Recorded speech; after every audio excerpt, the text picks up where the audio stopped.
les girafes sont les emblèmes de cet espace, mais grâce à elles et grâce à l'intérêt qu'elles vont susciter, ce sont toutes les autres espèces, depuis les escargots, les invertébrés autres tels que les insectes, les arachnides, les amphibiens, les reptiles, les poissons, les oiseaux et les autres espèces de mammifères. Il n'y a pas que les girafes, hein.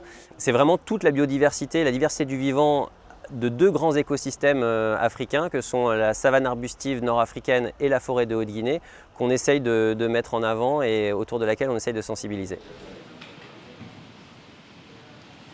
Avec ce nouvel espace, et les girafes en font partie là pour le coup, hein, c'est une espèce en danger critique d'extinction, la girafe de Kordofan.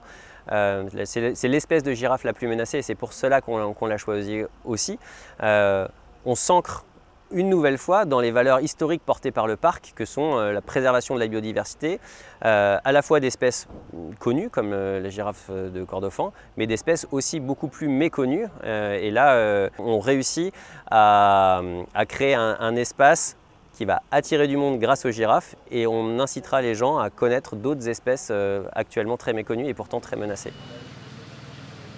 De façon collaborative avec l'ensemble des services de M2A, avec une mobilisation forte des agents du parc, on a réussi à le faire sortir de terre et aujourd'hui être en mesure de présenter à nos visiteurs je l'espère, en tout cas c'est ma sensation, un espace qui crée de l'émerveillement et qui crée de l'empathie auprès de nos visiteurs pour qu'ils puissent se retrouver en mesure de vouloir protéger les animaux.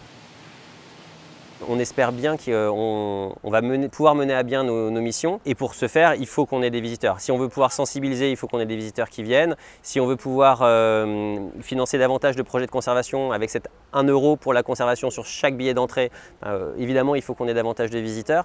Donc pour toutes nos missions, il faut qu'on puisse toucher des gens et qu'on fasse venir des gens. Donc oui, évidemment, on espère alors dès cette année ou peut-être l'année prochaine, réatteindre par exemple les 400 000 visiteurs qu'on avait atteints à l'époque de la naissance de Nanook par exemple.